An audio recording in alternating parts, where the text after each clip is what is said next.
The screening started again at 0300 hours. Commander Zektar of the Corvani Imperial Fleet shot up from his sleeping pod, his four arms flailing wildly at enemies that existed only in his nightmares. His chitinous hide was slick with fierce sweat, and his breathing came in short, painful gasps through his dual respiratory slits. The nightmare was always the same. Human faces staring at him with those terrible burning eyes. Eyes that held no fear, no surrender, only a cold determination. That chilled him to his core. Even in death, those human eyes haunted him. Especially in death, Zektar pressed his primary hands against his skull plates, trying to stop the trembling that had become his constant companion over the past 3 standard years. The secondary hands clutched at the meditation crystals hanging around his neck, but they brought no peace. Nothing brought peace anymore.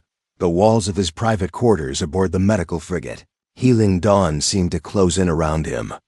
The soft blue glow of the ship's bioluminescent panels did nothing to chase away the shadows that danced at the edges of his vision. Shadows that looked too much like human soldiers. He forced himself to stand on unsteady legs and walk to the small viewport.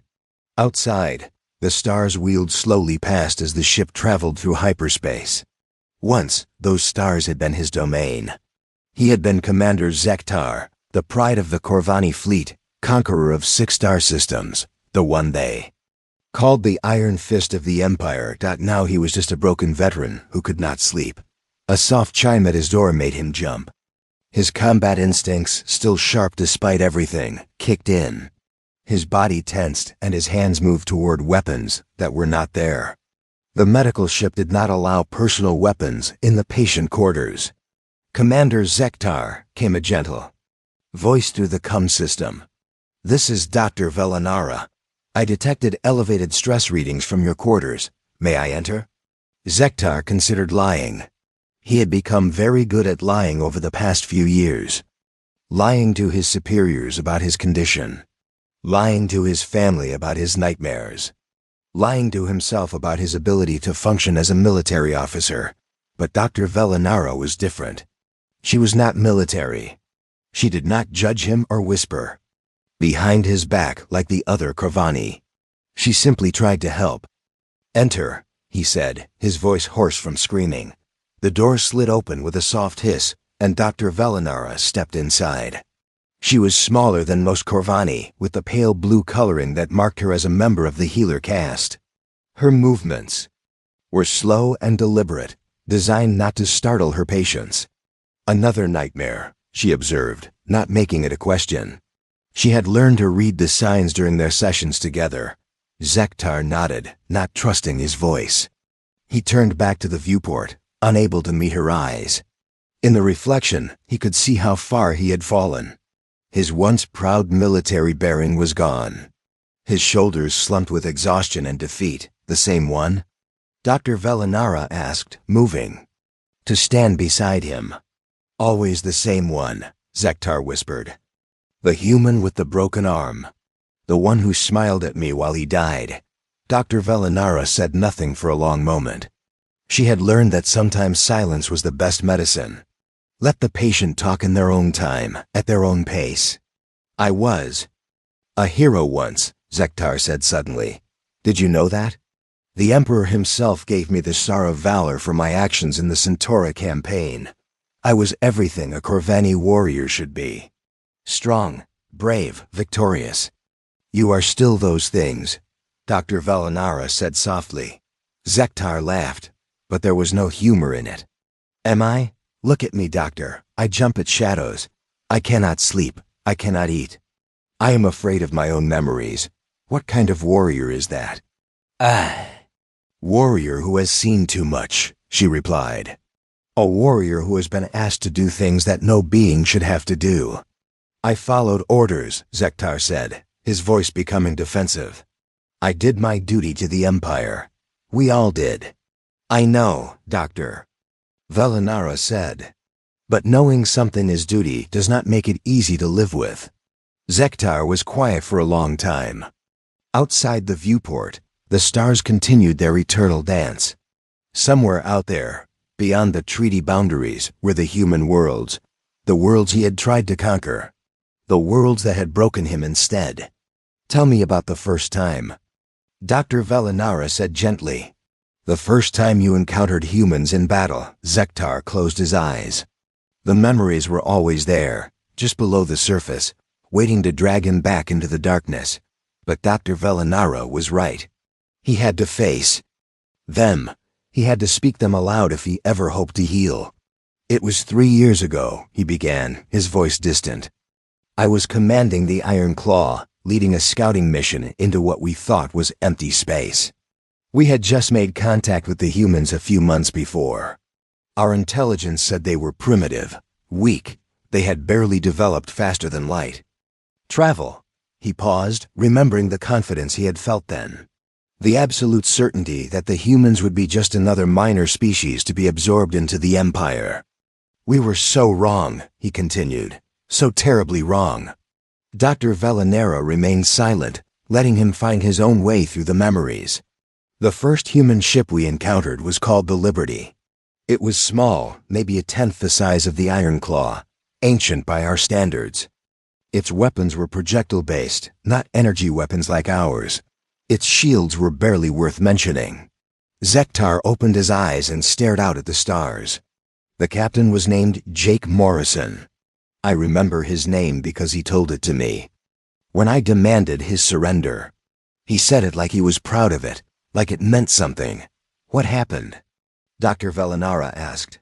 I gave him the standard terms, Zektar said. Surrender, and his crew would be treated according to the rules of war. Refuse, and they would be destroyed. It was a simple choice. Any rational being would have surrendered.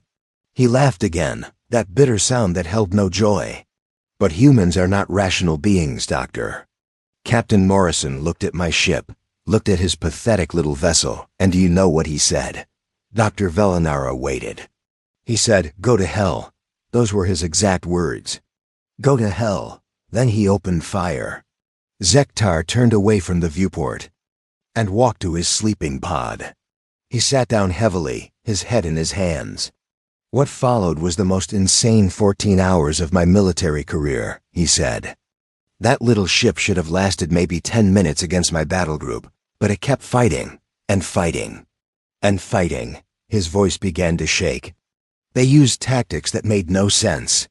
They rammed their damaged fighters into our ships. They turned their cargo holds into bombs. When their weapons failed, they threw pieces of metal at us. Pieces of metal, Doctor. As if that would somehow save them. But it was not the tactics that broke me, Zektar continued. It was their faces. Every time we breached their hull, every time we boarded their ship, I saw their faces. They were not afraid. They should have been terrified. We had them completely outmatched, but instead of fear, I saw anger. I saw determination. I saw a refusal to give up that I had never encountered before. He looked up at Dr. Velinara with haunted eyes. When the Liberty finally died, not a single human had surrendered. Not one. They fought until the last breath, until the last heartbeat. And when it was over, I felt like I had not won a battle. I felt like I had just met something that was going to destroy everything I thought I knew about war. Dr. Velinara nodded slowly. And that was just the beginning. Yes, Zektar whispered. That was just the beginning. Dr. Velinara settled into the chair across from Zektar's sleeping pod. She had learned not to sit too close to her patients. Many of them still had combat reflexes that could turn dangerous without warning. The commander was no different, despite his broken state. The Liberty was destroyed, she said gently, prompting him to continue. What happened after that? Zektar stared at his hands, all 4 of them trembling slightly. The memory of that first battle still felt fresh, even after 3 years. I reported back to High Command. I told them the humans had fought with unusual tactics, but that we had achieved victory with minimal losses. He paused, remembering how confident he had been in that report. How wrong he had been about everything. The High Command was pleased. He continued. They promoted me and gave me command of a larger battle group. They said the humans would be dealt with quickly. A few more encounters like the Liberty, and the entire species would surrender. Dr. Velinara noticed how his secondary hands kept clenching and unclenching, a sign of deep stress among the Corvani. But it did not go as planned. No, Zektar said, his voice barely above a whisper. It did not go as planned at all.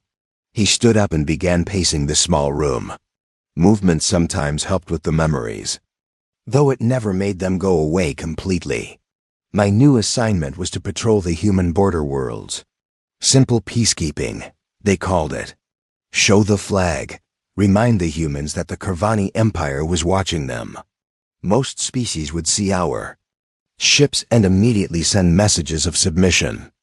Zektar stopped pacing and turned to face the doctor. The humans did send us messages, Doctor. But they were not messages of submission. What did they say? A bitter smile crossed Zektar's face. The most common one was come and try it. Sometimes they would say, bring it on. One human colony actually sent us a video message of their children making rude gestures at the camera. Dr. Velinara blinked in surprise. In all her years of studying interspecies conflict, she had never heard of such behavior from a defeated enemy. They were not afraid of your fleet? That is what I thought at first, Zektar said. I thought they were simply too primitive to understand the threat we represented. So I decided to make an example. Show them what Corvani power could do. He walked back to the viewport, staring out at the stars. Somewhere out there was the human world he had chosen for his demonstration.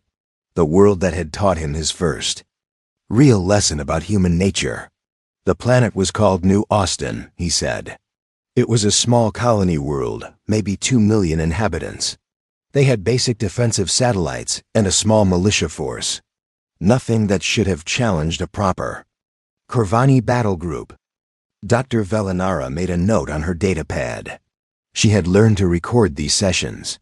Sometimes patients would remember details in later sessions that contradicted earlier accounts. The mind did strange things when processing trauma. I sent them the standard demand for surrender, Zektar continued. Lay down your weapons, submit to imperial authority, and no harm would come to their civilians. It was generous by military standards. And their response? Zektar closed his eyes, remembering the transmission that had changed everything. The response came from their defense coordinator, a human female named Colonel Maria Santos. She appeared on screen wearing a military uniform that looked like it had seen better days. Behind her I could see other humans preparing weapons and fortifications. He opened his eyes and looked at Dr. Velinara. She looked directly into the camera, directly at me, and said, "We have a counteroffer. You can take your demands and shove them where your third sun does not shine. New Austin is our home, and if you want it, you will have to come down here and take it from our cold, dead hands." Dr. Velinara made another note. Human colloquialisms were often lost in translation, but the meaning seemed clear enough. Then she did something that I still do not understand, Zektar said. She smiled, not a cruel smile or a frightened smile. She smiled like she was looking forward to what was coming next. Zektar resumed his pacing, his agitation growing as the memories became more vivid. I had 50,000 Corvani warriors in my battle group. The humans had maybe 300 militia members and some civilian volunteers. The odds were ridiculous. It should have been over in hours. But it was not, Dr. Velinara observed. No, it took 6 months. The doctor looked up from her datapad in surprise. 6 months? For one small colony? Zektar nodded grimly. 6 months of the most brutal, confusing, and terrifying warfare I have ever experienced. The humans did not fight like any military manual said they should fight. They ignored every rule of engagement, every tactical doctrine, every logical strategic principle. He stopped pacing and gripped the back of a chair with all 4 hands. On the first day, we landed our assault troops in the main colony center. Standard procedure. Secure the government buildings, capture the leadership, and the resistance would collapse. Dr. Velinara waited for him to continue. Colonel Santos was waiting for us, Zektar said. She had turned the entire city center into a maze of traps and ambush points. Every building was booby-trapped.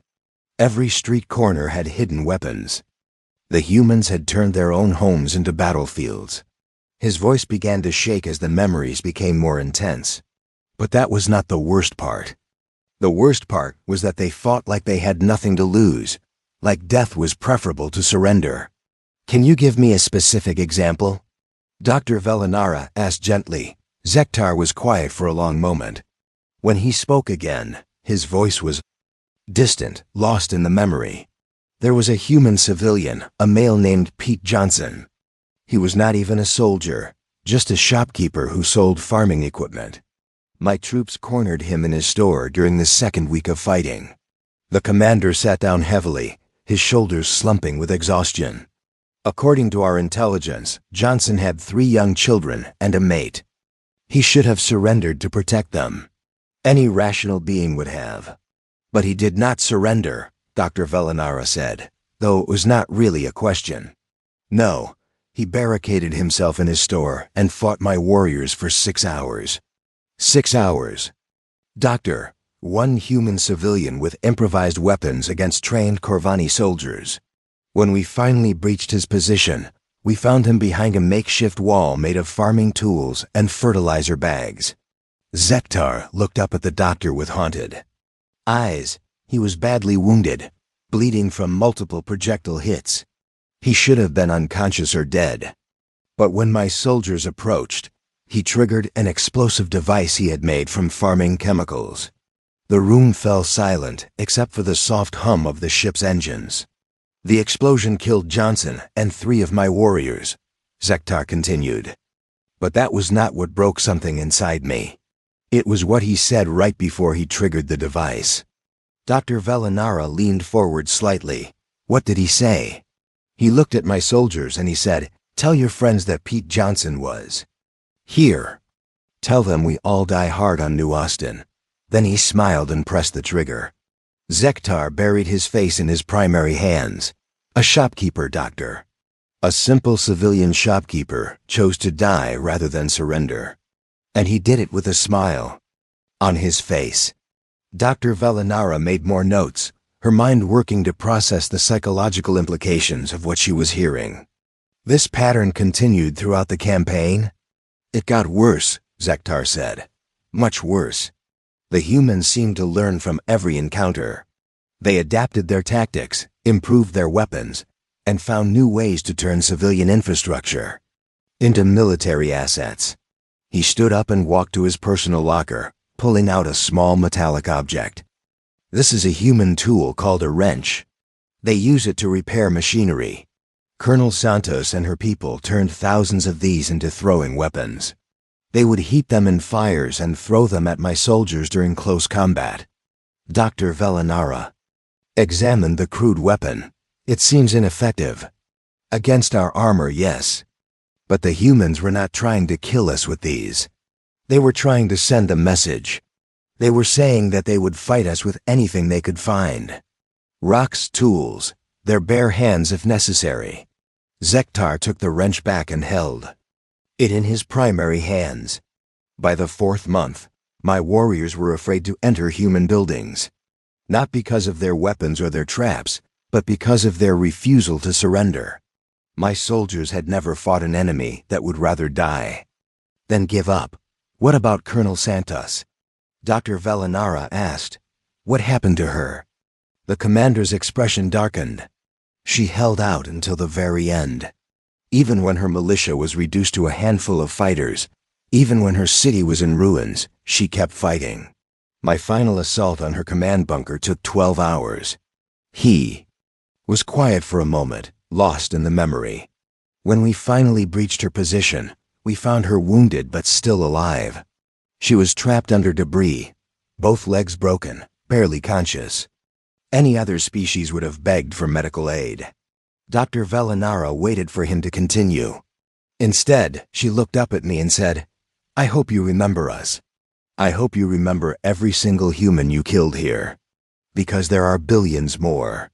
Just like us, and they are all going to remember you. Zektar set the wrench down on his sleeping pod. Then she activated a final explosive device. Not to kill us, but to destroy her command center and all the intelligence it contained. She died to deny us information. Dr. Velinara noticed that Zektar's trembling had gotten worse as he told his story. His secondary hands kept reaching for weapons that were not there, a common response among combat veterans reliving traumatic memories.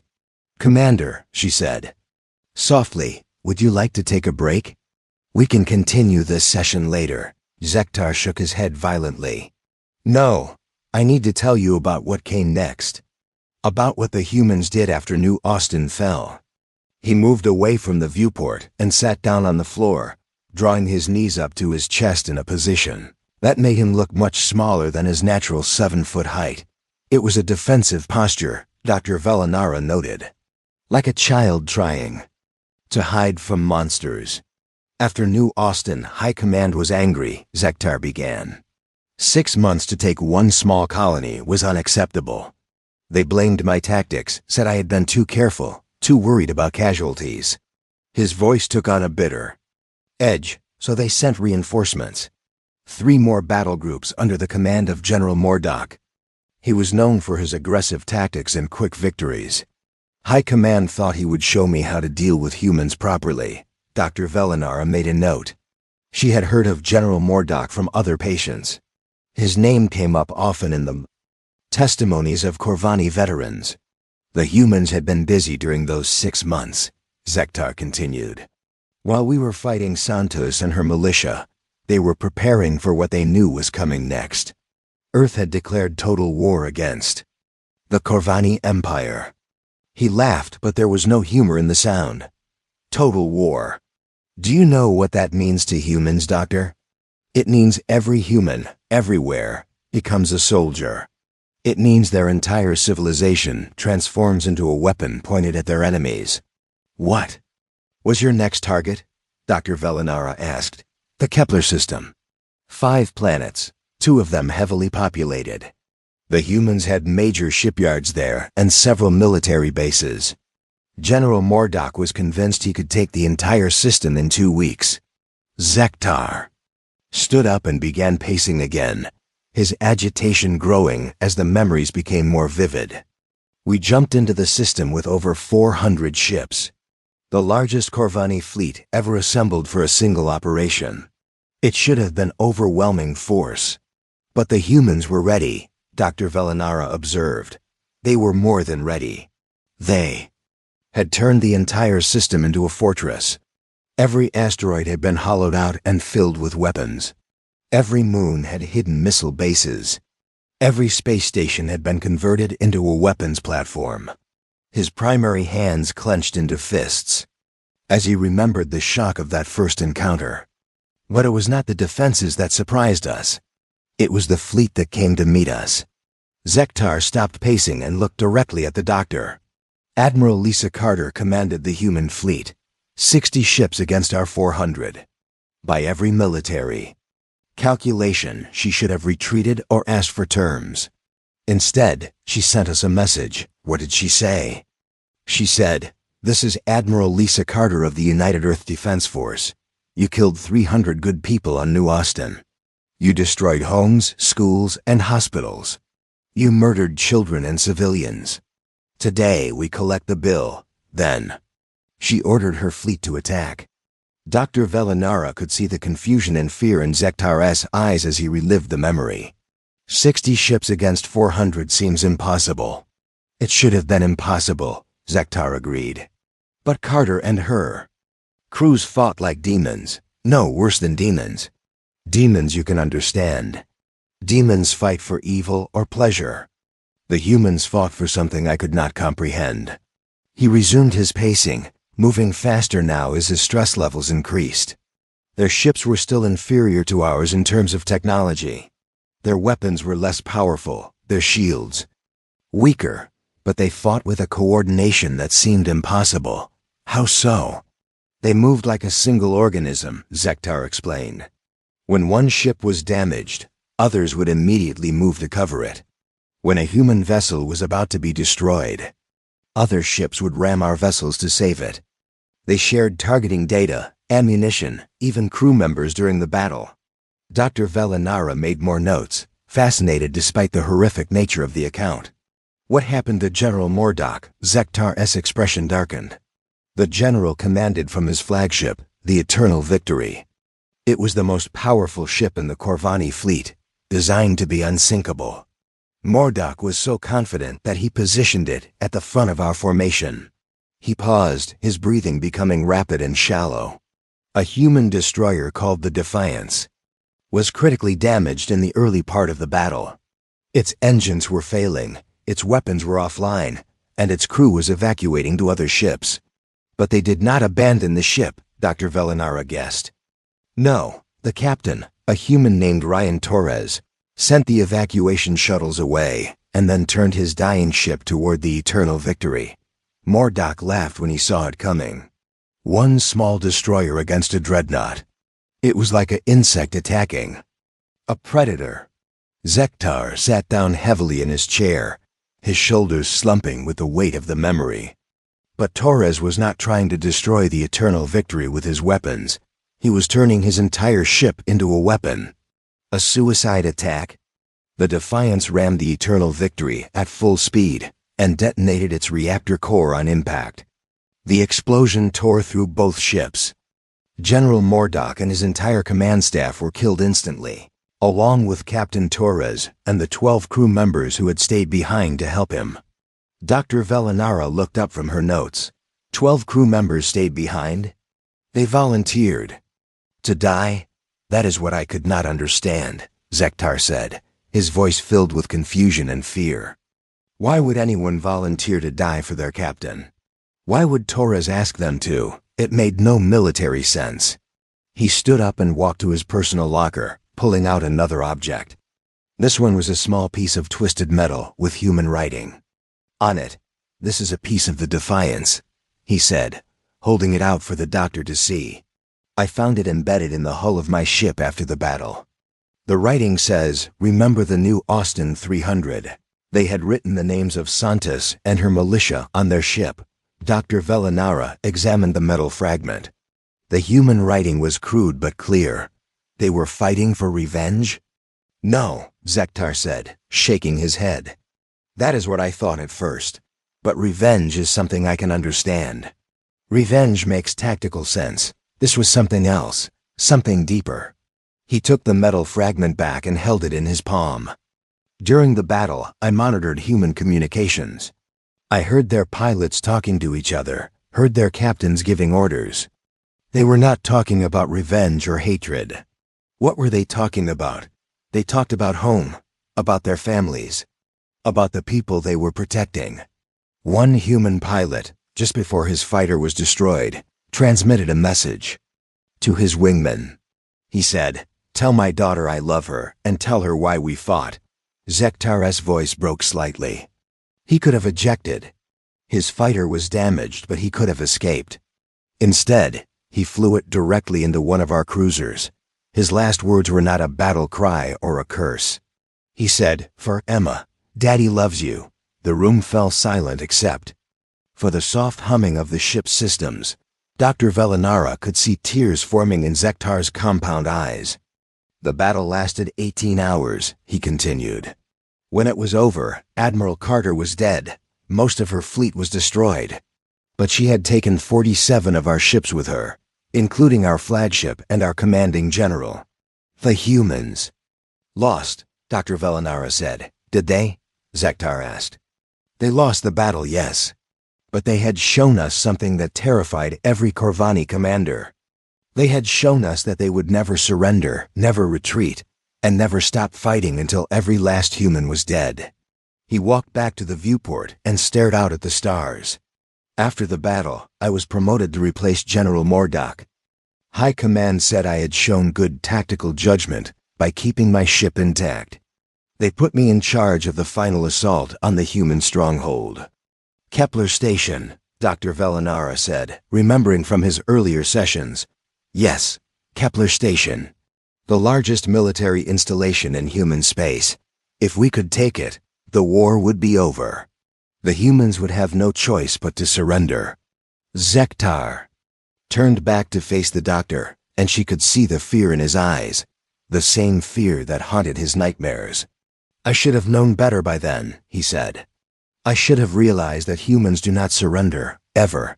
But High Command was convinced that without Admiral Carter and their main fleet, the humans would finally see reason. But they did not see reason, Dr. Velinara said. No, they did something worse. They showed us what humans are really capable of when they have nothing left to lose. Zektar sat down on his sleeping pod and buried his face in his hands. The defense commander of Kepler Station was Admiral Peter Kane. He had 30,000 personnel under his command and 50 ships. I had 200 ships and orders to take the station at any cost. What happened when you made your surrender demand? Zektar looked up, his eyes haunted by the memory. Kane appeared on the communication screen wearing a dress uniform. Behind him, I could see human officers and enlisted personnel preparing for battle. He looked directly at me and said, Commander Zektar of the Corvani Empire. I know who you are. I know what you did to New Austin. I know you killed Maria Santos and her people. Dr. Velinara waited for him to continue. The next evening, Dr. Velinara returned to find Zektar sitting on the floor of his quarters, staring at the wall. He had not moved for hours, according to the medical sensors in his room. His breathing was shallow and his hands trembled constantly. Commander, she said softly as she entered. Are you ready to continue? Zektar did not look at her. His eyes remained fixed on a point on the wall that only he could see. Do you know what a ghost is, Doctor? The question caught her off guard. I am not familiar with that term. It is a human concept, Zektar said, his voice distant and hollow. They believe that sometimes when someone dies violently or with unfinished business, their spirit remains behind to haunt the living. Dr. Velinara sat down carefully, maintaining her distance. You believe you are haunted? I am haunted by 30,000 ghosts, Zektar whispered. 30,000 human spirits who will not let me sleep. They whisper to me in the darkness. They show me their faces. They ask me why. He finally turned to look at her, and Dr. Velinara was shocked by what she saw. His eyes were bloodshot and wild, filled with a pain that went beyond simple trauma. This was the look of someone whose mind had been shattered and poorly reassembled. Tell me about Kepler Station, she said gently. Zektar closed his eyes and took a shuddering breath. Kepler Station was the largest structure ever built by human hands. It was a massive space dock that could service 100 ships at once. Around it were defensive platforms, weapon satellites, and mining stations.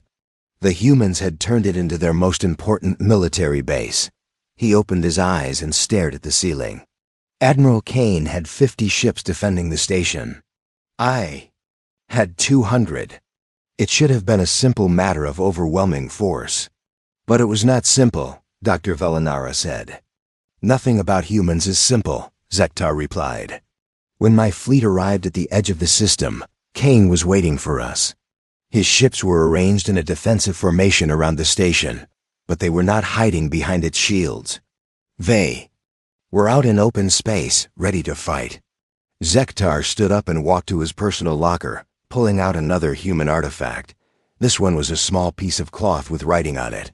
This is a piece of a human battle flag, he said, holding it out for the doctor to see.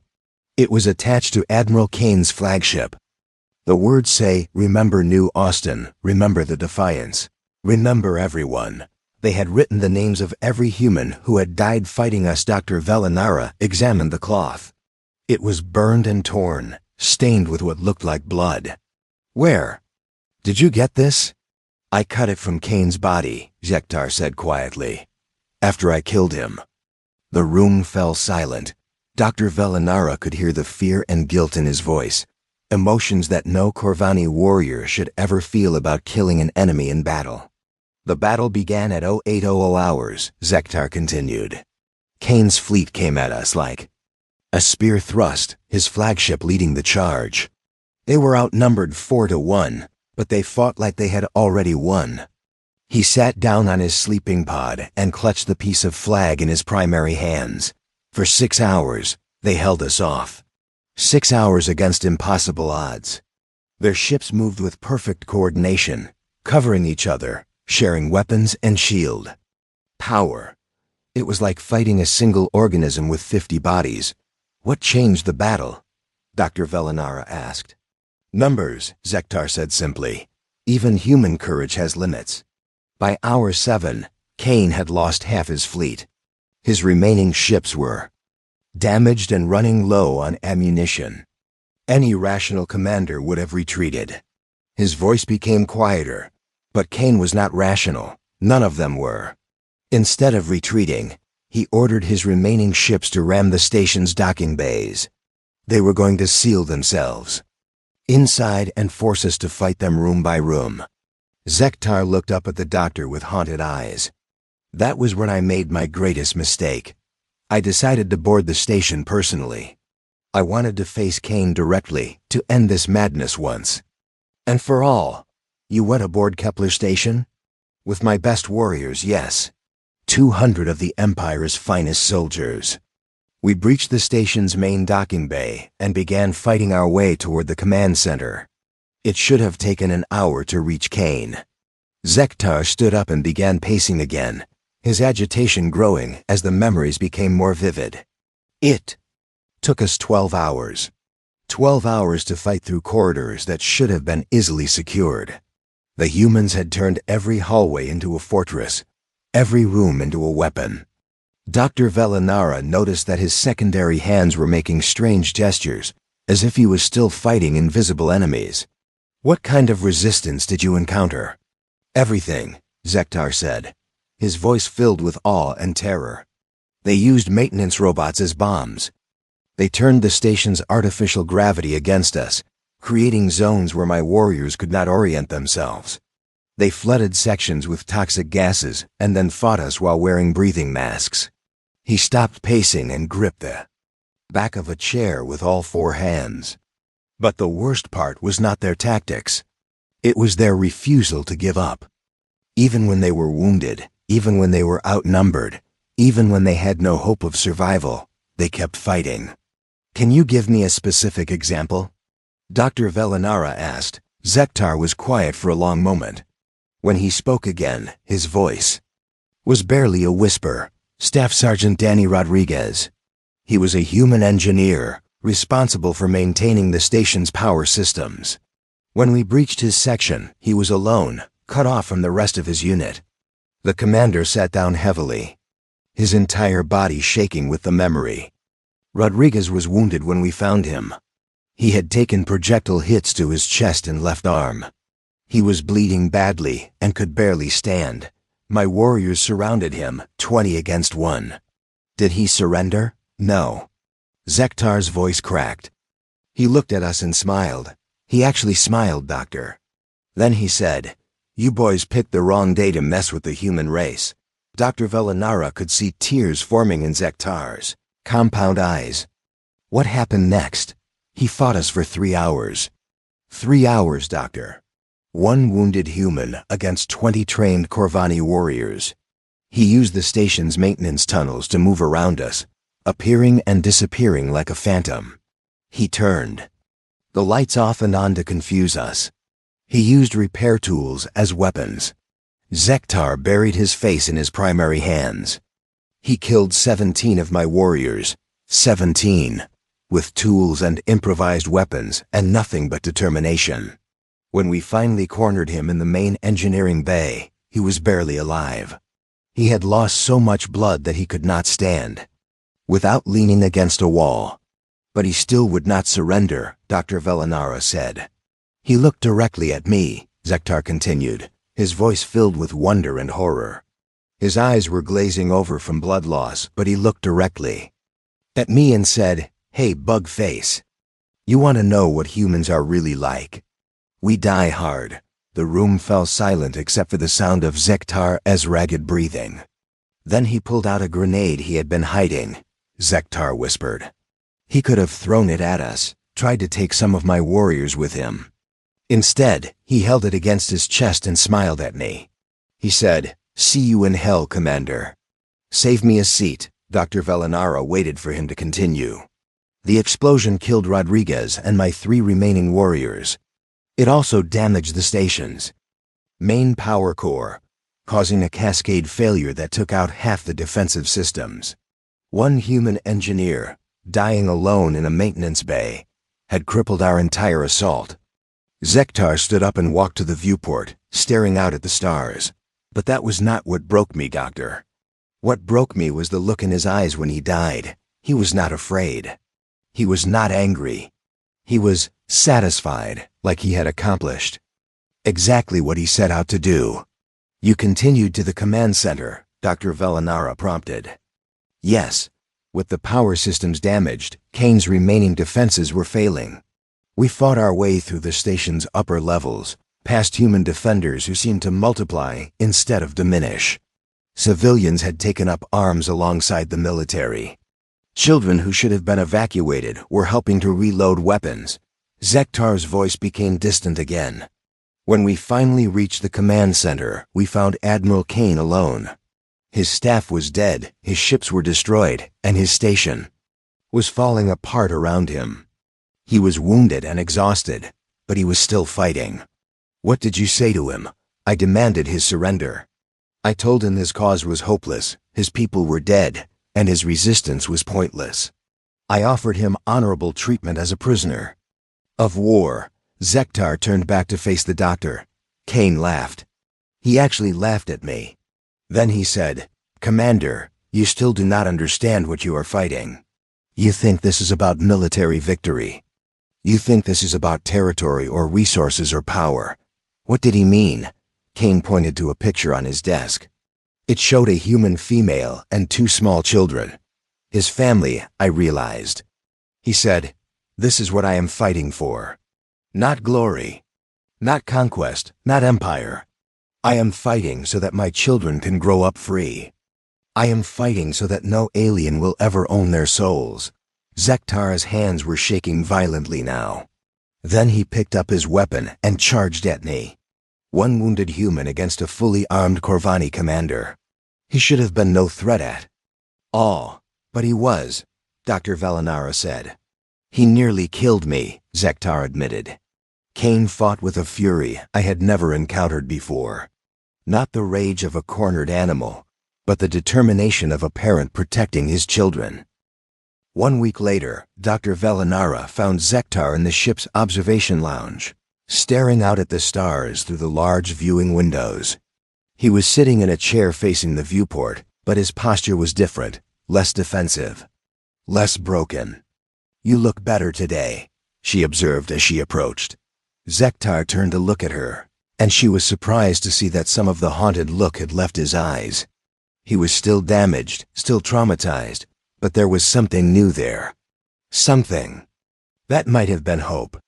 "I have been thinking about what you said," he told her, "about healing, about finding a way to live with the memories." Dr. Velinara sat down in the chair next to him, maintaining her careful distance, but showing that she was ready to listen. "What conclusions have you reached?" "I have been thinking about Admiral Kane and his last words," Zektar said. "He told me that humans fight for love, not fear. At the time, I thought he was trying to confuse me or make me weak. But I think I understand now." He turned back to the viewport, watching the stars wheel slowly past. The Corvani Empire has always ruled through fear. We are stronger, so others obey. We have better weapons, so others surrender.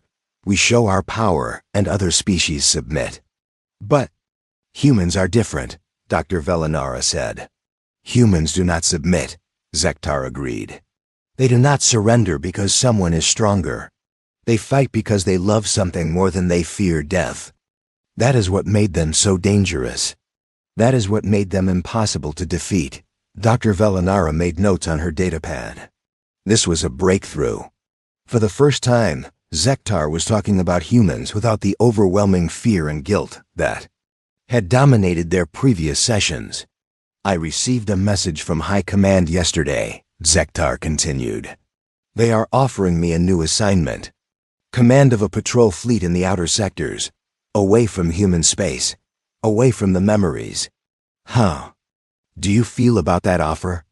Zektar was quiet for a long moment. When he spoke, his voice was thoughtful rather than fearful. I turned it down. Dr. Velanera looked up from her notes in surprise. You refused a command position? I requested assignment to the Corvani Human Cultural Exchange Program instead. Zektar said, I want to go to New Harmony Station. I want to work with humans, not fight them. The doctor set down her datapad and studied Zektar's face carefully. That is a significant decision. What changed your mind? Zektar reached into his pocket and pulled out the piece of cloth he had shown her before. The fragment of Admiral Kane's battle flag. But instead of clutching it like a source of pain, he held it gently in his palm. I have been carrying this for 3 years, he said. A reminder of my failures. A symbol of the humans I killed and the friends I lost. But yesterday, I realized I was looking at it wrong. How so? This flag does not represent failure, Zektar explained. It represents something I have never seen before in my military career. It represents soldiers who fought not because they were ordered to, but because they chose to. It represents people who died not for conquest or glory, but to protect something they loved. He held the flag fragment up to the light from the viewport. Kane died protecting his family. Rodriguez died protecting his station. Santos died protecting her colony. Every human I fought died protecting something precious to them. Dr. Velanara could see tears forming in Zektar's compound eyes, but they were different from the tears she had seen before. These were not tears of trauma and guilt. These were tears of understanding. I want to learn from them, Zektar continued. I want to understand what it means to fight for love instead of fear. I want to see if a Corvani warrior can become something better than a conqueror. The humans at New Harmony Station may not welcome you, Dr. Velanara warned gently. You were their enemy. You killed their people. Zektar nodded slowly. I know. And I will have to live with that for the rest of my life. But I cannot change the past. I can only try to build a better future. He stood up and walked to the viewport, pressing one of his hands against the transparent aluminum. Dr. Velanara, do you know what the most frightening thing about humans is? What? It is not their refusal to surrender. It is not their willingness to die for their beliefs. The most frightening thing about humans is their capacity for forgiveness. Dr. Velanara looked puzzled. Forgiveness is frightening? To a Corvani. Yes, Zektar explained. We understand hatred. We understand revenge. These are emotions that make sense to us. But forgiveness? The ability to look at someone who has hurt you and choose not to hurt them back. That is terrifying because it is so powerful. He turned back to face the doctor. I have studied human history during my time on this ship. Do you know what I learned? Humans have fought wars against each other for thousands of years. They have committed terrible acts against their own species. But they have also learned to forgive, to make peace, to become allies with former enemies. You believe they might forgive the Corvani Empire? I believe they might forgive me, Zektar said quietly. Not because I deserve it, but because that is what humans do. They choose hope over hatred. They choose healing over revenge. Dr. Velanara made more notes, fascinated by the transformation she was witnessing. Your nightmares have stopped? No, Zektar admitted. I still see the faces of the humans I killed. I still hear their last words. I still wake up sometimes with the smell of burning ships in my nostrils. He walked back to his chair and sat down. But the dreams are different now. Before, they were about my guilt and fear. Now they are about responsibility. The humans who died deserve to be remembered. Their sacrifice should mean something. What do you hope to accomplish at New Harmony Station? Zektar thought carefully. Before answering, I want to help prevent another war. I want to make sure that no other Corvani commander has to learn what I learned. I want to teach my people that there are better ways to interact with other species than conquest and domination. He pulled out another object from his pocket. This one was new, a small communication device. I received a message this morning from the commander of New Harmony Station. Her name is Amy Walsh. She's a human naval officer. Dr. Velinara leaned forward with interest. What did she say? She said that my request for assignment had been approved by both governments. She also said that she knew who I was and what I had done during the war. She knew about New Austin, about Kepler Station, about all of it. Zektar activated the device and played back a portion of the message. A human female voice filled the room, speaking in clear, measured tones. Commander Zektar, this is Commander Amy Walsh of New Harmony Station. I want you to know that your reputation precedes you. Many of the humans here lost friends and family in the war you helped to wage. Some of them will not welcome you with open arms. The recording paused, then continued. But I also want you to know that we believe in second chances. We believe that former enemies can become allies if they are willing to do the work of understanding each other. If you are serious about learning to build instead of destroy, then we are willing to teach you. Zektar turned off the device and looked at Dr. Velinara. She offered me hope, Doctor. A human commander who has every reason to hate me offered me hope for redemption. When do you leave for New Harmony? Tomorrow, Zektar said. The transport will take me to the border, where a human ship will meet me and escort me to the station. Dr. Velinara gathered her notes and prepared to leave. Commander, I want you to know that what you are doing takes great courage. Many beings would choose to hide from their past rather than confront it. Zektar stood up and walked with her toward the door. Dr. Velinara, I have one last confession to make. She stopped and turned to face him. What is it? I am still afraid, he admitted.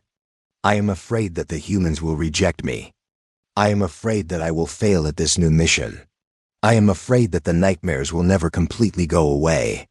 Fear is not the enemy, Dr. Velinara said gently.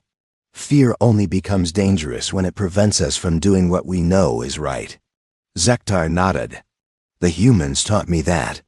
They were afraid too, but they fought anyway. They were afraid, but they died anyway. They were afraid, but they chose love anyway. The next morning, Zektar stood in the docking bay of the Healing Dawn, carrying a small bag with his personal belongings. Among them were the artifacts he had collected from the war, the wrench from New Austin, the metal fragment from the Defiance, the piece of Admiral Kane's flag. He was no longer carrying them as symbols of guilt. Now they were reminders of the price of hatred and the power of love. The transport pilot, a young Corvani ensign, looked nervous as he prepared for departure. Commander, are you certain about this assignment? Working with humans. Many in the fleet think it is beneath a warrior of your rank. Zektar looked out the viewport at the stars ahead. Somewhere among them was New Harmony Station, where Commander Walsh and her crew were waiting for him. Ensign, he said quietly, I spent 3 years learning how to fight humans. Now I want to spend the rest of my life learning how to understand them. The transport launched from the Healing Dawn and began its journey toward the border between Corvani and human space. As they traveled, Zektar thought about the human soldiers he had fought. Santos, who died protecting her colony. Torres, who died protecting his fleet. Rodriguez, who died protecting his station. Kane, who died protecting his family.